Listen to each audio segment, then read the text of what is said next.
In the last lesson, we hunted for peaks and valleys. Now we ask a bigger, harder question.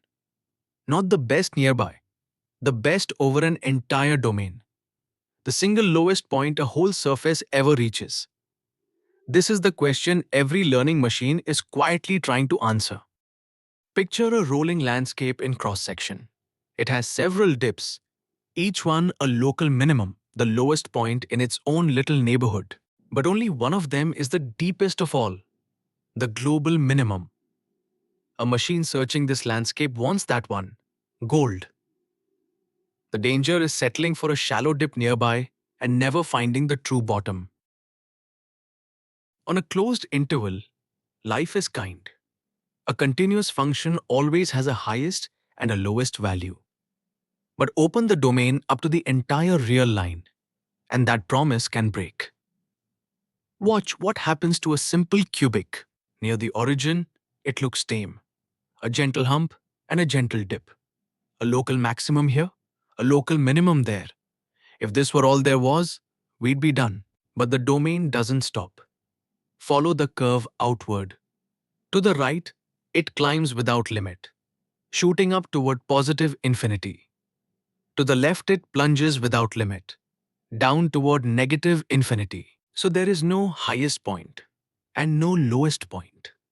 The little hump and dip are purely local. Over the whole line, this function has no global maximum and no global minimum at all. Behavior at infinity decides everything.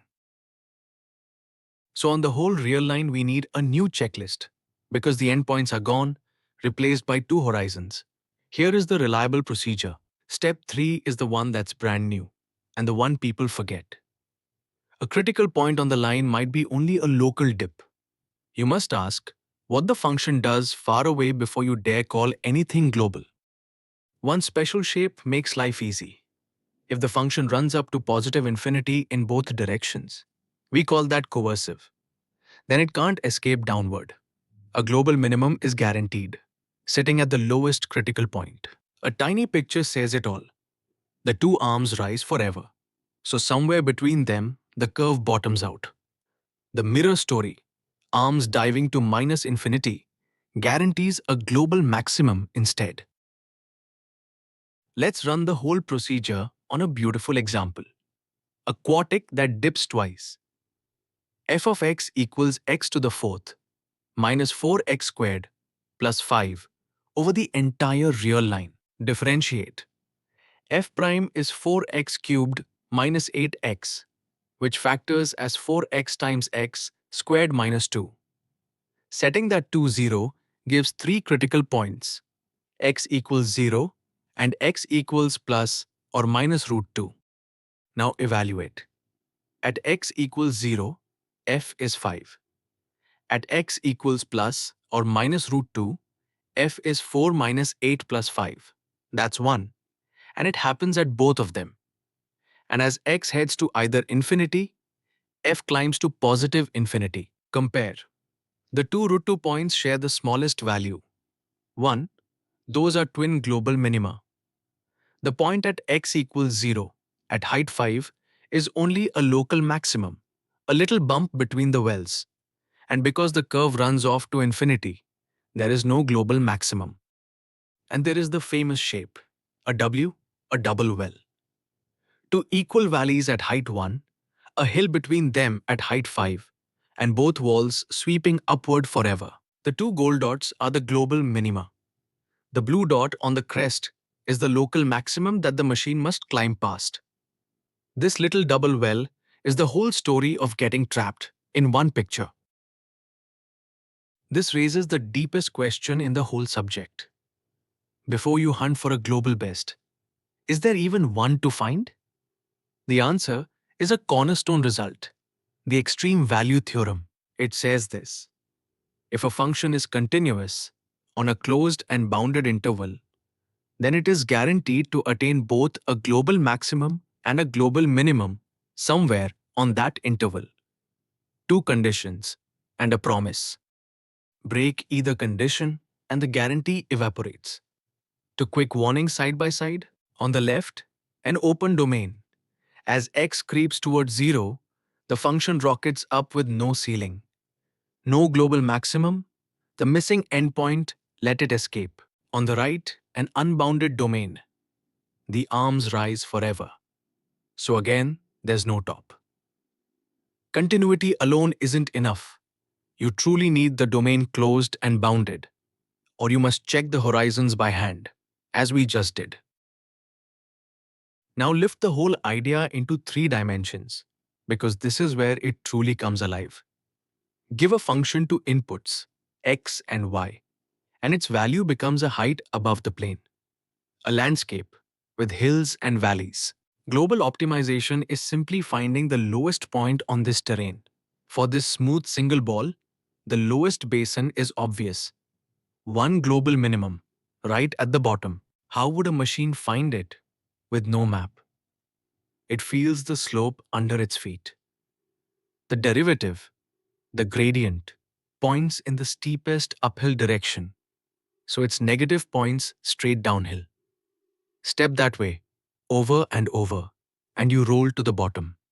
That is gradient descent. But real landscapes are rarely one clean ball. Watch this. A bumpy, non-convex terrain with 2 separate valleys, one deep, one shallow. Start our ball high on the right slope and let it follow the steepest way down. It rolls into the nearest valley and stops. It has found a minimum. But look where it is, the shallow one. It is stuck in a local minimum. The gradient only knows which way is down right here. It cannot see over the ridge to the deeper valley beyond.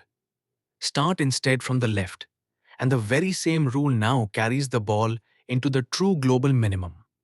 Same method, different starting point, completely different destiny. This is the single hardest truth in training a model. Gradient descent finds a local minimum reliably, but whether it's the global one depends on where you begin and on the shape of the landscape itself. So which landscapes are safe? There's one magic property that removes every trap: convexity. A convex surface is a single ball, curving upward everywhere, with no bump to get caught behind. On a convex ball, any minimum you find is automatically the global one. Gradient descent simply cannot fail. Wherever it starts, it slides to the same single bottom. A non-convex landscape is the opposite. Bumpy, many separate valleys, plenty of traps. Almost every interesting model in machine learning lives here, which is why global optimization is genuinely hard, and why clever tricks and lucky starts matter so much. Convexity gets a lesson all its own next. For now, hold the intuition. One ball is easy, many bowls are hard. Your turn, and it's a trap you now know how to spot. Find the global maximum and minimum of g of x equals x cubed minus 3x. But this time over all of the real line, not just an interval. Pause, run the procedure, and think hard about the horizons. I'll wait. Here's the walkthrough.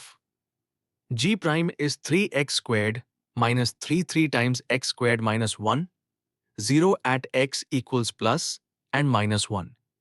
At x equals 1, g is minus 2, a local minimum. At x equals minus 1, g is 2, a local maximum. But now the crucial step. As x goes to plus infinity, x cubed dominates and g runs to plus infinity. As x goes to minus infinity, g dives to minus infinity. The curve escapes both ways. So there is no global maximum and no global minimum, only local ones. If you resisted the temptation to call minus to the global minimum, you've truly got this. Trap 1. The deadliest. On an unbounded domain, don't stop at the critical points. Each one might be only a local dip. Always check what happens as x runs to plus and minus infinity. Trap 2. Never assume a global optimum is even there. It's guaranteed only for a continuous function on a closed, bounded domain. Break that, and the maximum or minimum can simply fail to exist. Trap 3. Gradient descent lands in a local minimum, not necessarily the global one. You get the global minimum for free only when the landscape is convex, a single ball. And trap 4. Setting f prime to 0 only gives candidates. You must gather every critical value together with the behavior at the horizons. Then compare the whole set before you conclude. Let's lock it all in. Global optimization asks for the very best value over an entire domain, not just a local neighborhood. On the whole real line, the method is find every critical point and check both limits at infinity. Then compare all the values. Existence is not automatic. The extreme value theorem promises a global max and min only for a continuous function on a closed, bounded interval. And this is how machines learn. Gradient descent rolls downhill to a local minimum. It reaches the true global minimum for free only when the landscape is convex, a single ball. Master that, and you understand what training a model is really doing.